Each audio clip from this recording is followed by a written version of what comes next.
It's time for Herd Mentality, the weekly episode where you control the discussion today on Locked On Bills. You are Locked On Bills, your daily Buffalo Bills podcast. Part of the Locked On Podcast Network, your team every day.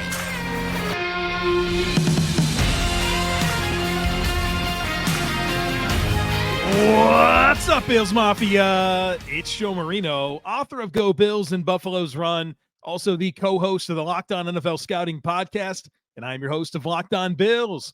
Want to thank you for making Locked On Bills your first listen every day, and a big welcome and shout out to our everydayers. You know who you are. Those of you who never miss a single episode, I appreciate y'all being here very, very much.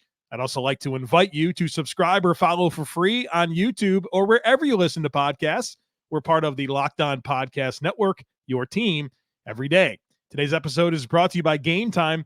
Download the Gametime app, create an account, and use code LOCKEDONNFL for $20 off your first purchase. Last-minute tickets, lowest price, guaranteed.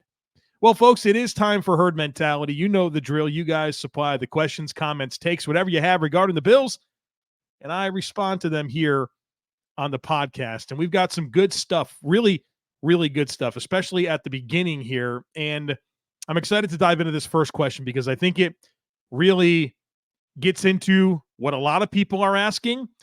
And I really appreciate the way that it was framed. And this question prompted me to really think hard. And I think I have a compelling answer. So let's get into it. The first one is from Justin. Justin says, everyone is pointing at Ken Dorsey and Sean McDermott for the offensive lull. I do believe Dorsey deserves criticism and Josh deserves criticism as well. But what's going on with this offense? I think this is more than a Dorsey issue. Allen is not trusting things. Gabe Davis has been invisible. I thought the comments from McDermott and Allen were telling. Not a good answer to not running hurry up more from McDermott, and from Allen just trying to run the plays being called in. What do you take from all of this? Well, first of all, let's acknowledge that the Bills are in a rut offensively, and it's been a 5-game situation. And I think in 6 of the 9 games this year, the offense has been underwhelming. And I understand pointing fingers at Ken Dorsey. I understand pointing fingers at Sean McDermott. They're in charge of the whole thing, right? Of course, if it's not performing well, they deserve blame. Josh Allen also deserves blame. Plenty of issues with him not executing the offense as it's designed to be executed.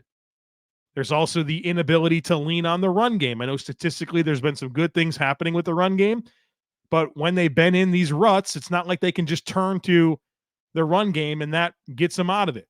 Certainly Gabe Davis as your number 2 receiver and his very inconsistent output on a weekly basis.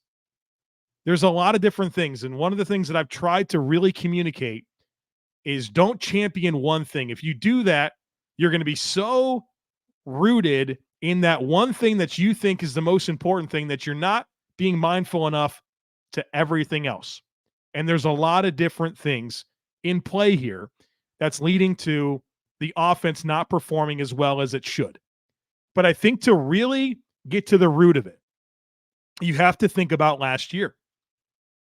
You have to think about last year. And I think this was a light bulb moment for me as I've taken the time to really think about this. And I spent a lot of time thinking about this stuff. I mean, literally all the time. And I want to try to give you guys insightful answers and let you know honestly how I feel about these things. And I started to think about last year and the criticisms that we had for the Bills offense last year. The big talking point was a need for more efficiency. They needed to be a more efficient offense. We all remember Josh Allen getting hurt against the Jets. And then from that point forward, Josh Allen was launching the ball down the field like crazy.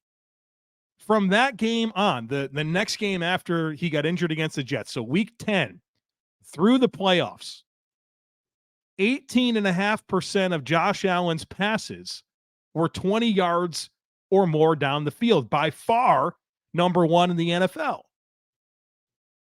his average depth of target was 11.1 yards, which is insanely high. Number one in the NFL by a pretty comfortable margin. Josh Allen was big play hunting. And we were alarmed by that. And we talked about how he needed to be a more efficient quarterback because leaning on low percentage deep throws leads to inconsistent offense. And we had conversations about easy button throws and taking what the defense gives you. Well, that's what happened. That's what they did. They've created an offense that is tailored for Josh Allen to become a more efficient quarterback. He leads the league in completion percentage, and we're all excited about that. Well, that's a product of the offensive structure, allowing Josh Allen to have answers built in, to have coverage beaters built in for whatever the defense is doing, and it's there for him. And now we're frustrated that he's not taking those easy answers, and that there's a lot of commentary about how Josh Allen's been neutered and he doesn't trust the scheme. Well, folks, what is it? What is it? Do you want him to big play hunt? Do you want him to be efficient? Because at the end of last season, people were mad at the big play chasing, and now people are mad now that Josh Allen doesn't trust the scheme when it's tailored for him to be a more efficient football player. So far in 2023, Josh Allen's average depth of target is 8.7 yards from the line of scrimmage. That's a pretty normal number. Again, 11.1 last year from week 10 on. His deep throw percentage is 12.7, down from 18.5%. And 12.7 is a pretty normal number. And so you got to thread the needle here. That's what you have to do. You have to thread the needle.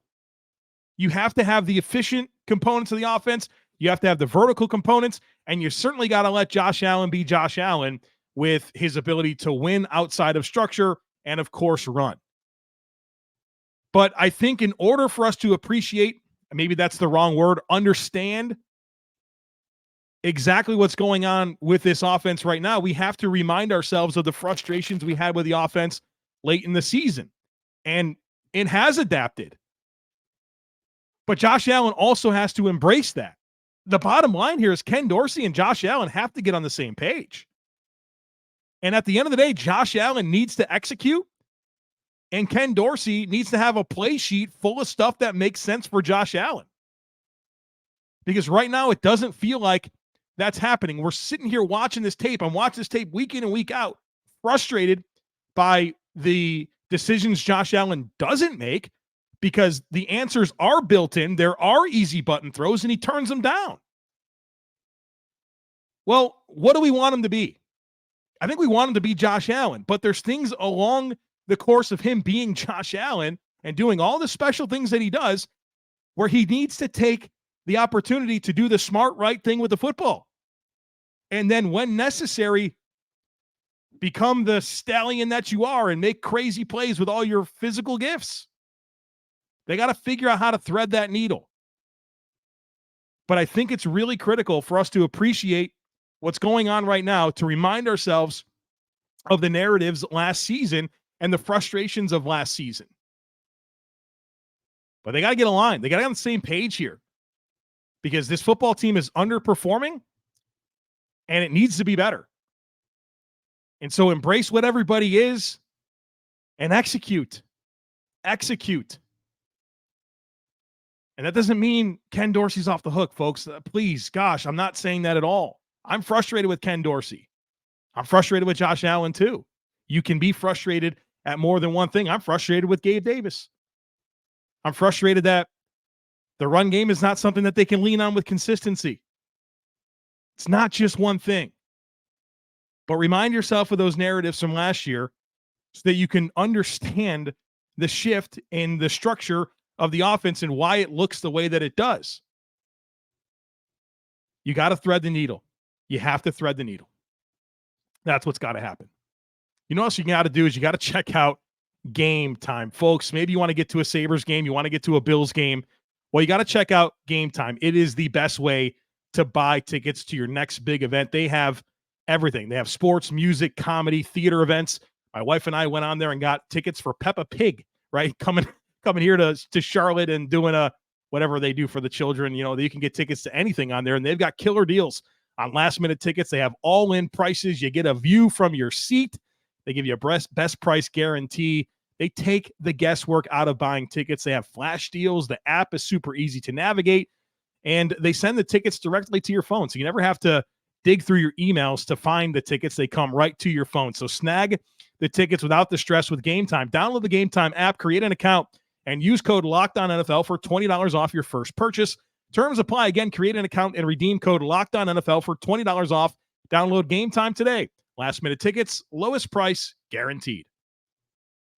The next one today comes from Bills WZA, who says, what is the biggest factor to explain our pass rush changing from best in the league to non-existent? Is it related to the players out on injured reserve, our defensive linemen playing injured, scheme, or something else? It's a good question here, and kind of lost in the offensive conversations that we can't stop having is that the Bills defense is not playing well. And I know that we talk about holding the Bengals to 24 points, and that's a great thing and all that. Like, they're doing well, all things considered, but all things considered, they're also playing really bad.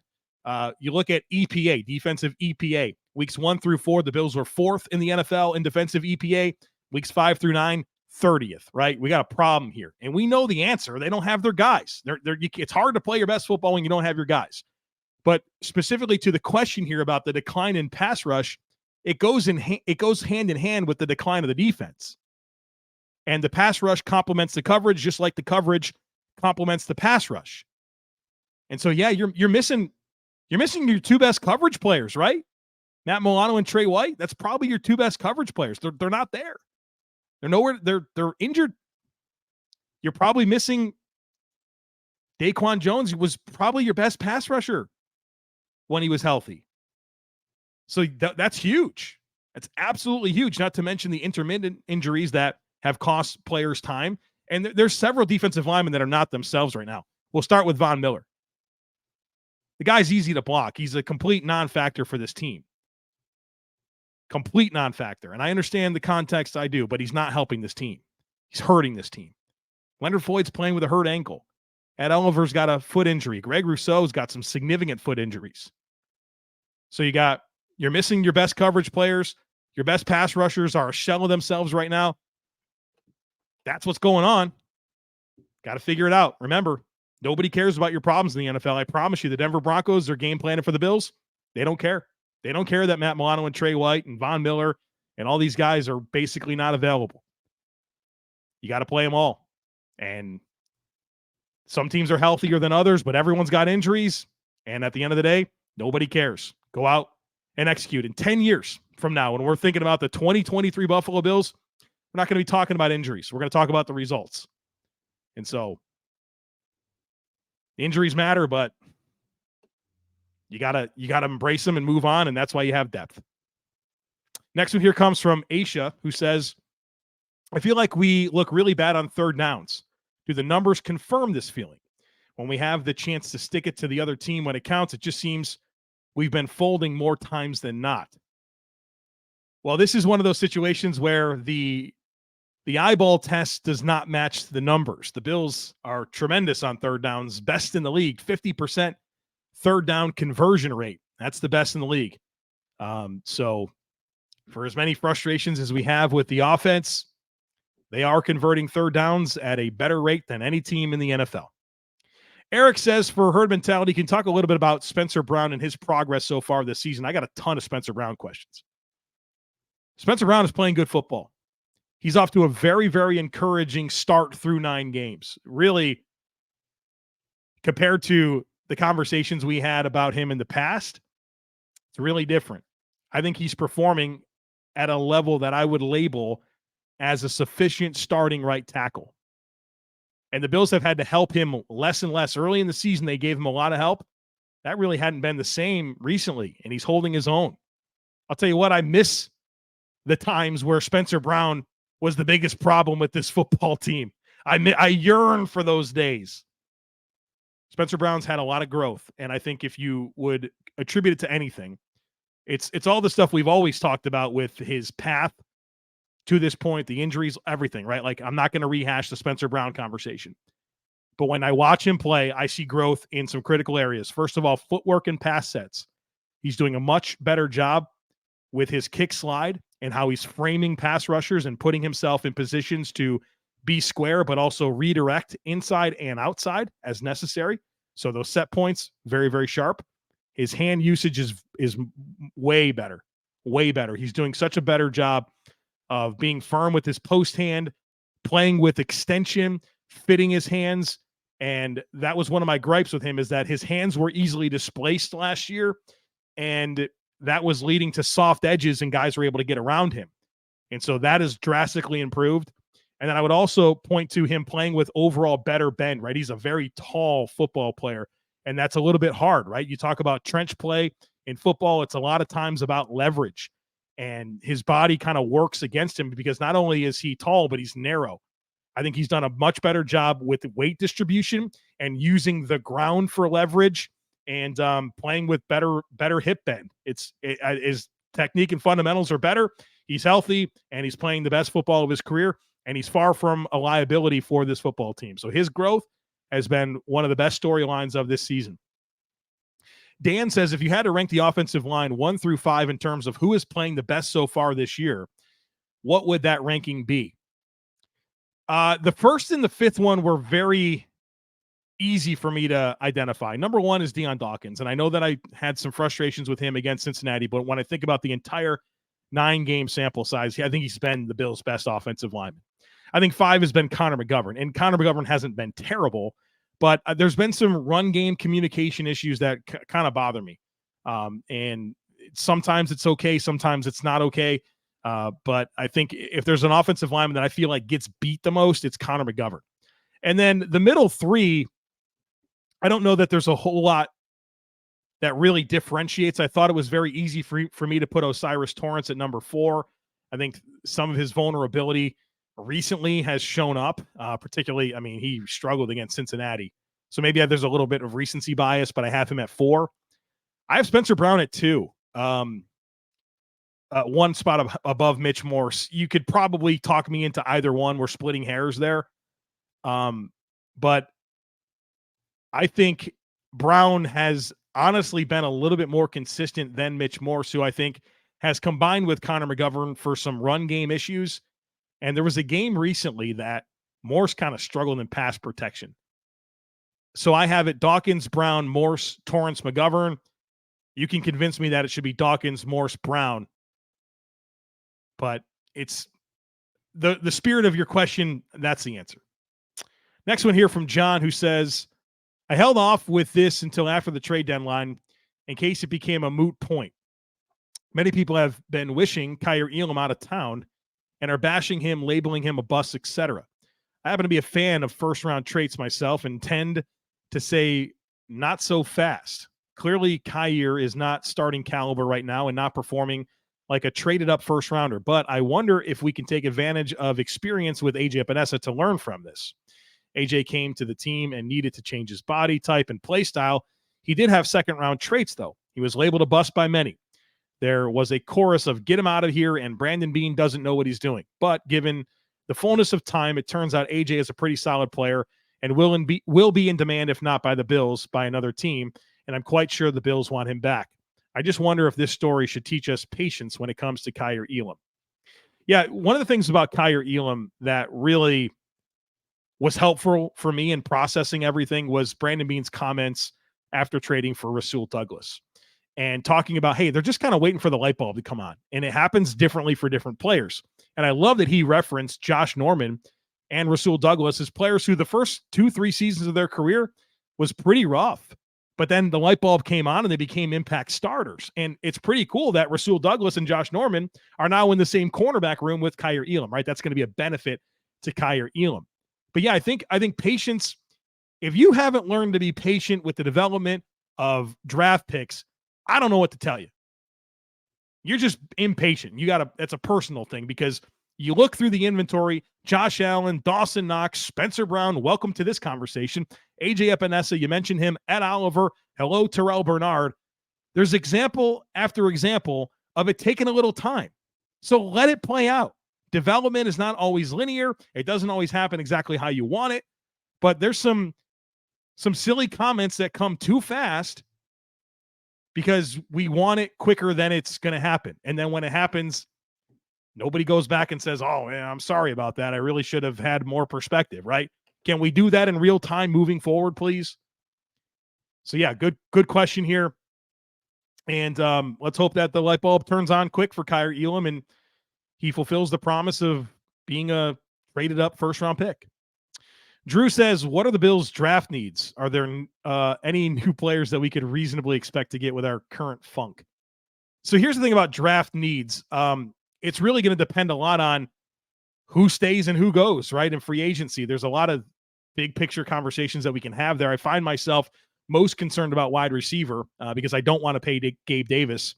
And I would like for the Bills to get a young answer at receiver that in 2-3 years can maybe be the number one that you can pair with Diggs and Kincaid and Shakir to give you this quartet of beautiful route runners. Like that's what I want, just dynamic players. And so I'm thinking a lot about wide receiver. You know, interior defensive line and defensive end are two spots where the Bills could have a bunch of turnover and you need to replenish there. Safety certainly stands out, but there's a lot that needs to happen before we can really talk about draft needs. But as I speculate today on November 7th, that's kind of what comes to mind. And, you know, I'll be candid with you guys. I'm not where I usually am when it comes to NFL draft prospect preparation, but I'll get there. We'll be really ready on this podcast as it relates to the Bills and the NFL draft.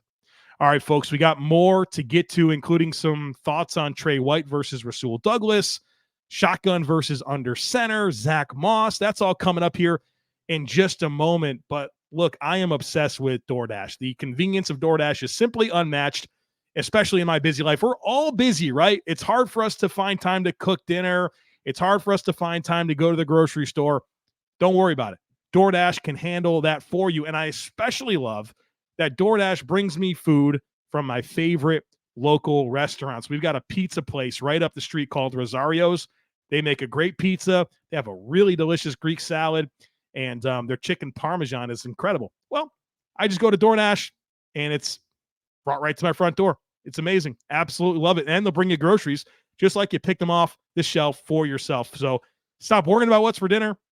Stop worrying about what you're going to snack on. If you're thirsty, maybe you need an energy drink, they'll bring you one from the convenience store. Check it out. Go to DoorDash app, right? Download the app, and you'll get 50% off up to a $10 value when you spend $15 or more on your first order. So download the DoorDash app and enter code LOCKED23 to get this deal. Subject to change. Terms apply. Again, don't forget to use code LOCKED23 for 50% off up to a $10 value on your first order when you download the DoorDash app and spend $15 or more. Subject to change. Terms. The next one today comes from Pat, who says, Joe Biscaglia, has said on several occasions that Trey White was still not playing at a Pro Bowl level when he tore his Achilles. In fact, I think Joe had him graded out as a C for the year when he was injured. Do you agree that Trey was just average after coming back? If so, how would you rate the Bills' starting cornerback situation now after the trade as compared to the starters before Trey tore his Achilles? For the sake of the argument, assume that Trey would have not improved as the year progressed. Yeah, Trey White wasn't performing at a Pro Bowl level for sure. Like I would agree with that, but I thought he was a good starter for the Bills. Average, I don't know. I think probably a little above average in my mind. I would say he was a quality starter. In 4 games, he was targeted 15 times, gave up 9 catches for 60 yards, had an interception. I thought he was sound in coverage. And the Bills were moving him around and giving him the hardest assignment the other team had for the Bills to cover. And so I think he was definitely on the upswing. And it's hard not to consider that he would get better throughout the season because I think he was. And so run defense and tackling were bad from Trey White, but they always are. That's nothing new. And so when you ask the question, comparing the corner tandem of Trey White and Christian Benford to Rasul Douglas and Christian Benford. I think Trey White in his form this year and Rasul Douglas are pretty comparable, but Trey White has the higher ceiling and Trey White has the experience in the system. And so, no, I don't think that the Bills are better with Rasul Douglas and Christian Benford as opposed to Trey White and Christian Benford. Chris says, during the course of the season, you've talked a lot about different offensive formations for Josh in the offense.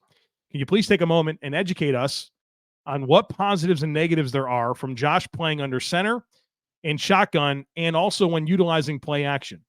How do these offensive formations and strategies work for Josh, and what are the pros and cons of each? So shotgun and under center. I think the big benefits from shotgun is that in passing situations, you can see more for longer. You got to catch the snap, but because you're at like 5 yards of depth, I think you have a better opportunity to see the field, which includes the coverage, but also kind of the pressure schemes, and you can kind of get an accelerated feel for where the rush is going to be the hottest, right? Where you're going to have the most problems with protection. And it's also huge for RPOs and zone read. You can't run RPOs and zone read not from shotgun. So if you like those things, it has to be shotgun. So that's a huge benefit. The cons of shotgun is, well, first of all, it's timing in the passing game, because you are not doing that drop from under center. And so you have to account for that time as you survey the field and allow routes to elongate and develop. So you have to be a little bit more patient, because you got to give those guys a chance to get into their routes. And I think another big con of shotgun is from the run game perspective with running backs, they're not catching, they're receiving the football from a static alignment. Where if you're under center, they can work towards the line of scrimmage as they receive the ball. And I think that gives them more power, right? Because they're converting speed to power. Like you get that head of steam, but also they can kind of press the line of scrimmage a little bit differently that I think makes them more successful, and it makes it easier for them to read the blocks.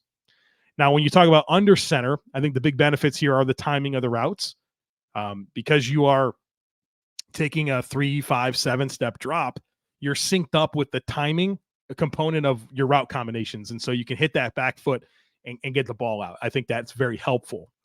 It also does help with the run game. I mentioned with being able to work towards the line of scrimmage when they receive the football, but also from a quarterback's perspective, you have a lot more opportunity with ball handling, because when you hand it off, you're turning your back to the defense. So you can do creative things to hide the football and make it more difficult on the defense to process. So I think that's an underrated component of that. And Josh Allen's actually a very, very good ball handler in those instances.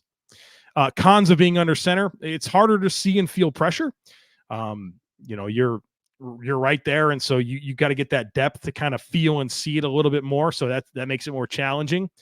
And obviously there's that possibility of getting your feet crossed up with the lineman, because you're right there. So those are some of the things that come to mind for me when it comes to the benefits and cons of being in shotgun versus being under center. There's certainly give and take with both. Chris says, I was just reading that Zack Moss is second in the NFL in rushing yards. I get the whole game plan specific back thing, but it feels like there is something systematic that needs to be addressed with the Bills running game. Yeah, Zack Moss is second in the NFL in rushing yards. Imagine that. I think it was necessary. I don't think it was going to happen for him in Buffalo. I think he needed a change. And Zack Moss was an ineffective player for the Bills. And it's not like they didn't give him opportunities. He just was very, very inconsistent. He was a power back that never looked powerful, inconsistent with ball handling, never really became the receiving threat, right? He just made a lot of mistakes. I think a change was necessary for him. I will say that when Zach was in Buffalo, and one of my big gripes with the Bills running offense throughout the years has been it didn't have an identity. It wanted to be a blended run scheme that ran zone and gap principles, and I don't think you can do both and be good at both, and that was a problem for the Bills, and I think that didn't help Zack Moss in his development. And also, he was part of a backfield. It was him and Devin Singletary, and neither one of them had a speed element.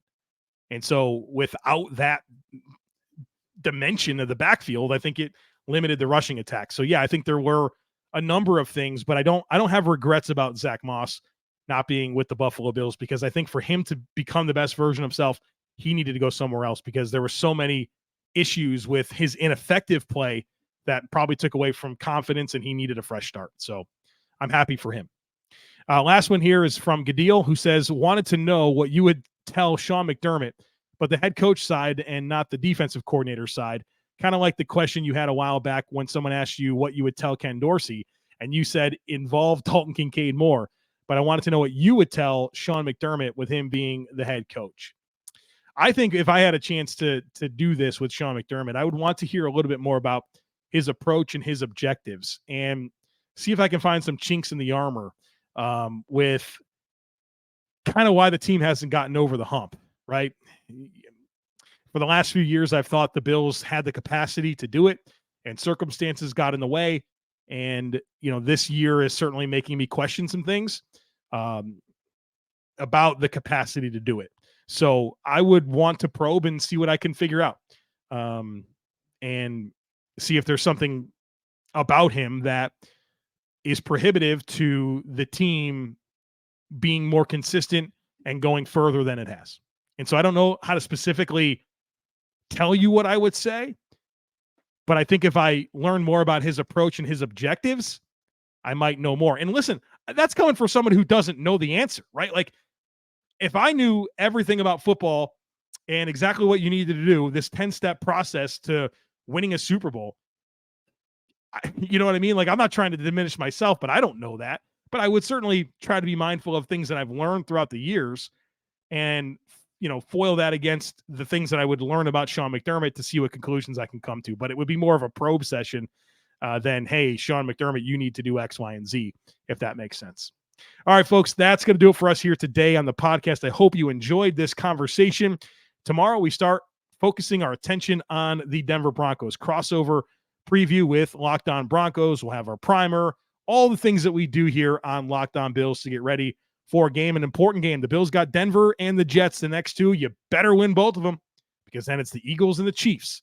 And so if the Bills are going to have a chance this year, you got to take care of the ones that you need to take care of. So we will get ready for that football game. Denver coming off the bye, coming to Buffalo Monday Night Football. So a lot to break down there. Don't miss anything. Make sure that you're subscribed. Would love it if you took a second to rate, review, and share the podcast. Have a great rest of your day. Go Bills.